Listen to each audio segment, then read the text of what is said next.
초밥에 숨겨진 위험. 당신이 몰랐던 신선함 뒤에 도사린 치명적 위험성.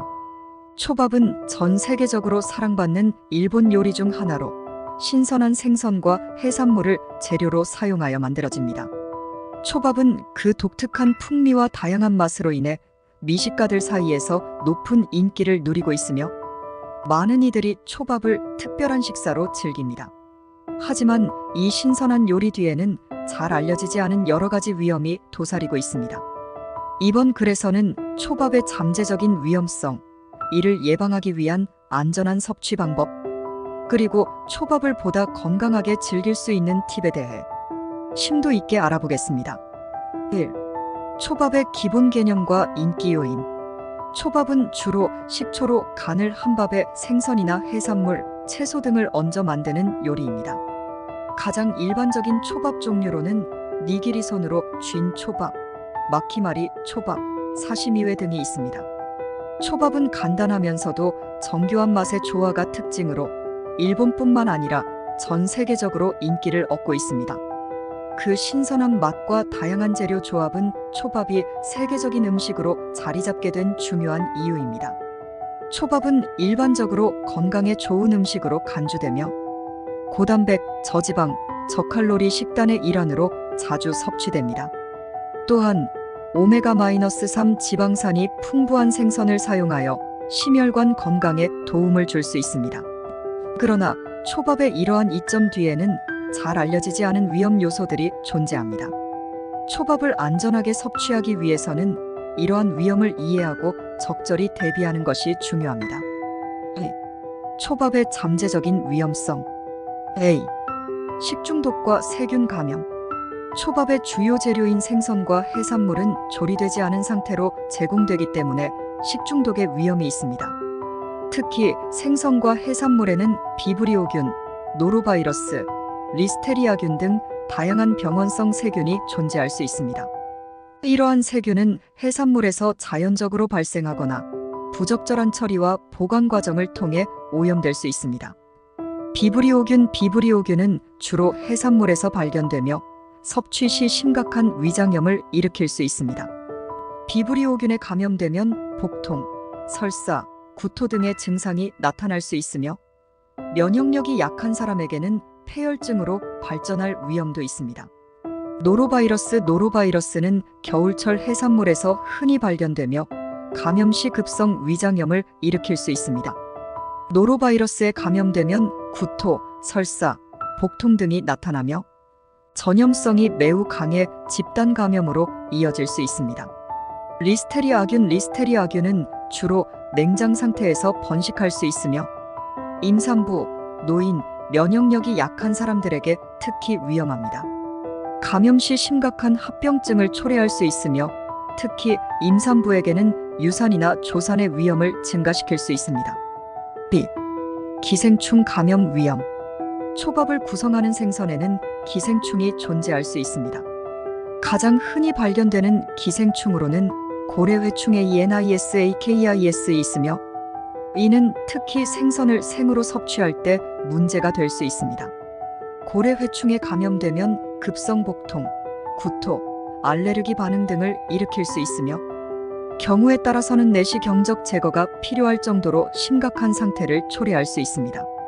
고래회충은 특히 생선을 통해 사람에게 전염되기 쉬우며 초밥에 인기 있는 재료인 연어, 고등어, 오징어 등에 흔히 존재할 수 있습니다.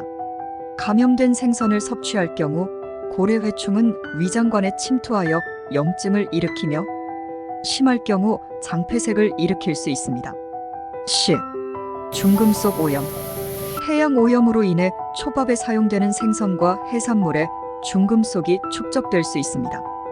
특히 수은, 납, 카드뮴 등의 중금속은 생선의 체내에 축적될 수 있으며 이러한 중금속은 인간의 신경계, 신장, 간 등에 심각한 손상을 줄 수 있습니다. 수은 중독은 신경 독성을 일으킬 수 있으며 장기적으로는 기억력 저하, 인지 기능 저하, 떨림 등의 심각한 문제를 유발할 수 있습니다. 특히 참치, 상어, 방어와 같은 큰 생선은 식물성 플랑크톤과 작은 어류를 먹이로 삼아 성장하면서 몸에 많은 양의 수은을 축적하게 됩니다. 따라서 이러한 생선을 과도하게 섭취할 경우 중금속 중독의 위험이 증가할 수 있습니다. D. 알레르기 반응. 초밥에 사용되는 생선, 갑각류 새우, 게 등 조개류는 모두 강한 알레르기를 유발할 수 있는 음식입니다. 해산물 알레르기는 심각한 알레르기 반응인 아나필락시스를 일으킬 수 있으며 이 경우 응급 치료가 필요합니다. 알레르기 반응은 두드러기, 가려움증, 호흡곤란, 복통, 구토 등의 증상으로 나타나며 심할 경우 생명을 위협할 수 있습니다. 해산물 알레르기가 있는 사람은 초밥을 섭취할 때 매우 조심해야 하며 특히 알레르기 성분이 포함된 소스나 양념에도 주의해야 합니다.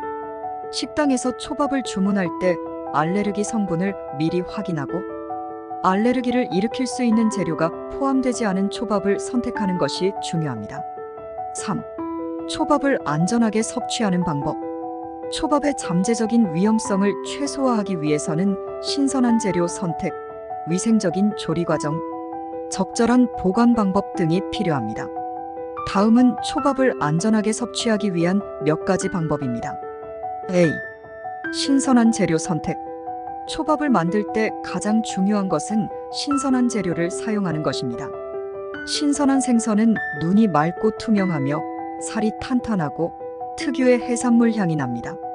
신선하지 않은 생선은 눈이 흐릿하고 살이 물렁거리며 냄새가 강하게 납니다.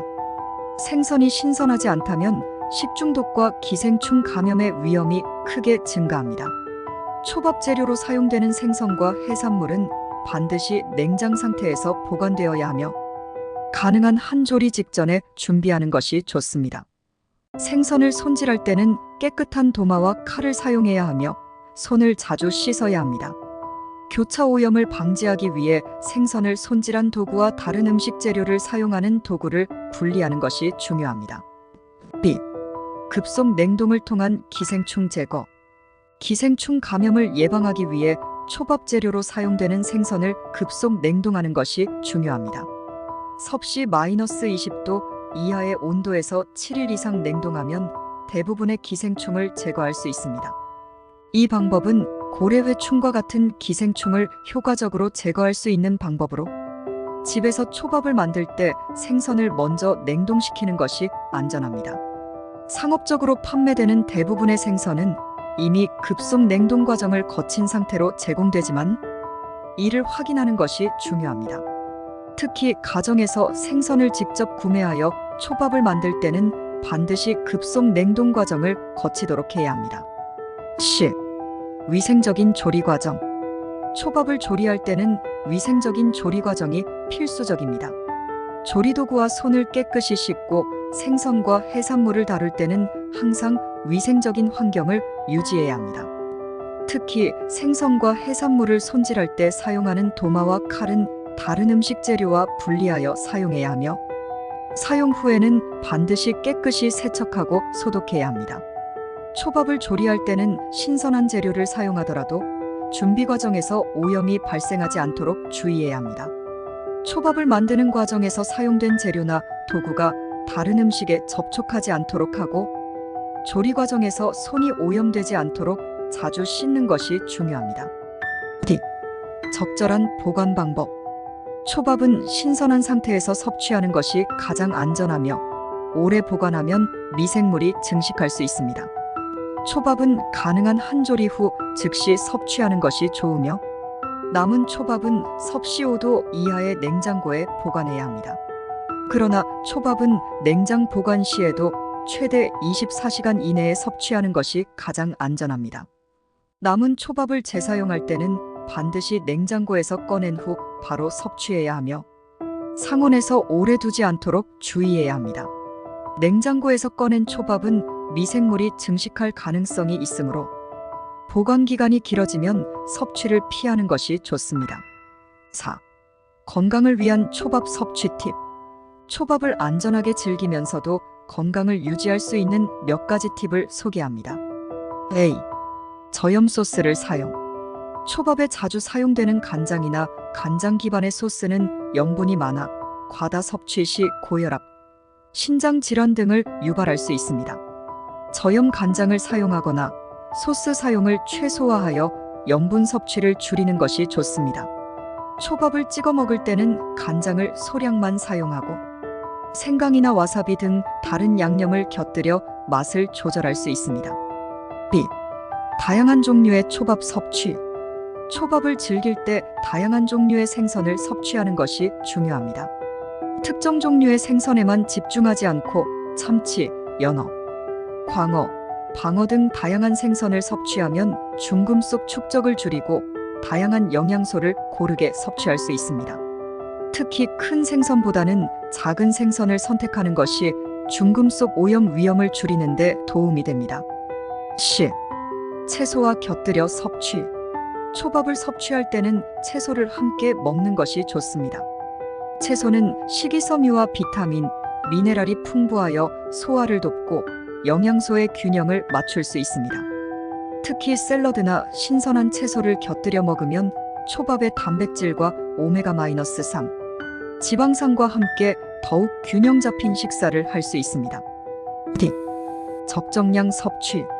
초밥은 비교적 저칼로리 음식이지만 과도한 섭취는 건강에 좋지 않을 수 있습니다. 특히 다량의 생선을 섭취하면 중금속 축적의 위험이 증가할 수 있으며 고칼로리 초밥을 많이 먹으면 체중 증가로 이어질 수 있습니다. 초밥을 섭취할 때는 적정량을 유지하고 다양한 음식과 함께 균형 잡힌 식사를 하는 것이 중요합니다. 5. 초밥 섭취 후 이상 증상 대처법. 초밥을 섭취한 후 복통, 설사, 구토 등의 증상이 나타난다면 식중독이나 기생충 감염을 의심해야 합니다. 특히 생선을 덜 익히거나 신선하지 않은 재료를 사용한 경우 이러한 증상이 발생할 가능성이 큽니다. 증상이 나타나면 다음과 같은 방법으로 대처할 수 있습니다. A. 자가치료 및 회복 방법. 가벼운 식중독의 경우 충분한 휴식과 수분 섭취로 회복할 수 있습니다. 설사나 구토가 발생하면 전해질이 포함된 수분을 섭취하여 탈수를 예방하는 것이 중요합니다. 소화가 잘 되는 부드러운 음식을 섭취하고 자극적인 음식은 피하는 것이 좋습니다. 증상이 심하지 않다면 집에서 자가 치료를 시도할 수 있지만 증상이 지속되거나 악화되면 의료기관을 방문해야 합니다. B. 병원 방문 및 전문 치료. 증상이 24시간 이상 지속되거나 고열, 심한 복통, 피가 섞인 설사 등의 증상이 나타나면 즉시 병원을 방문하여 진단과 치료를 받아야 합니다. 특히 고위험군 어린이, 노인, 임산부, 면역 저하자은 신속한 치료가 필요할 수 있으며 경우에 따라 항생제 치료가 필요할 수 있습니다. 병원에서는 탈수 방지를 위한 수액 공급, 전해질 균형 조정, 항생제 처방 등의 치료를 받을 수 있습니다. 초밥은 신선하고 맛있는 음식이지만 그 이면에는 다양한 위험이 도사리고 있습니다. 초밥을 안전하게 즐기기 위해서는 신선한 재료 선택, 위생적인 조리 과정, 적절한 보관 방법을 준수해야 합니다. 또한 초밥을 섭취할 때는 적정량을 유지하고 저염 소스와 채소를 곁들여 건강을 유지하는 것이 중요합니다. 초밥은 그 자체로 매우 훌륭한 음식이지만 그 속에 숨겨진 위험성을 인지하고 안전하게 섭취하는 것이 필요합니다. 이번 글에서 소개한 내용을 참고하여 초밥을 더욱 안전하고 건강하게 즐기시기 바랍니다.